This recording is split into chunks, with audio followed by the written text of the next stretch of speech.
mo nagawa yun, Doc? Siyempre, 15 years. Naka-establish ka na ng buhay mo dun, for sure, di ba? Nangaliwa ex ko di. Doc. Meron, dalawa. Meron. Isang 23 years old na ngayon sa isang 15. Nice. Malalaki na sila. 23 years old yung ba yung kinikwento mo sa akin? Oo, kasi dakus yun, men. Tinawa yung kwento niya. Kinikwento mo ba yan sa TikTok, Doc? Oo, nakwento ko sa TikTok. Ikwento mo sa kanila, Doc. Tinawa. Kasi lagi nagtatanong, parang, Doc, okay ba namang jackal? Kailangan ba hinto yung pag-jackal? Di sinagot ko, ba't mo hinto? Tuloy ang ligaya. Sinagot ko, diba? Sabi ko, ganun. So, segue lang tayo. Kukwento ko lang yung anak ko. Sabi ko, ganun. Minsan, nahuli ko talaga siya. Nag-jackal. Nagulat ako. Kasi laki ng bote ng UFC. Chap, yung ganun. Imbis sa pag-jackal ko, you know what? Tidy up. I'm gonna be back.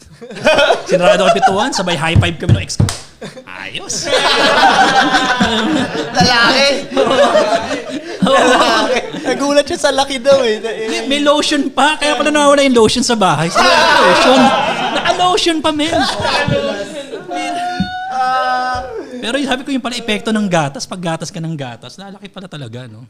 Sana nalaman ko gatas na magandang gatas, di ba? Hindi, tingin ko yung gatas ng Amerika. Yun puro na nga, steroids. magandang gatas nga. Puro roids eh. Di ba? Yung mga puro hormones. Steroids. Kaya, hindi ba? Kaya grabe rin lumaki mga tao. Kaya pala, no, Doc, may daya. Alam mo ba, Madaya sila, madaya. Wait, Doc, paano mo na sabing gatas Dito lang, yun? dito, Doc, wala pa doon. Paano mo na, hula mo lang ba na dahil sa gatas to, ganun? O, wala, tingin ko. Sa tingin mo lang? Siya talagang ang hilig niya sa gatas. Mahilig kasi Ako sa hindi ako gatas. pwede sa gatas. May lactose intolerance ako eh.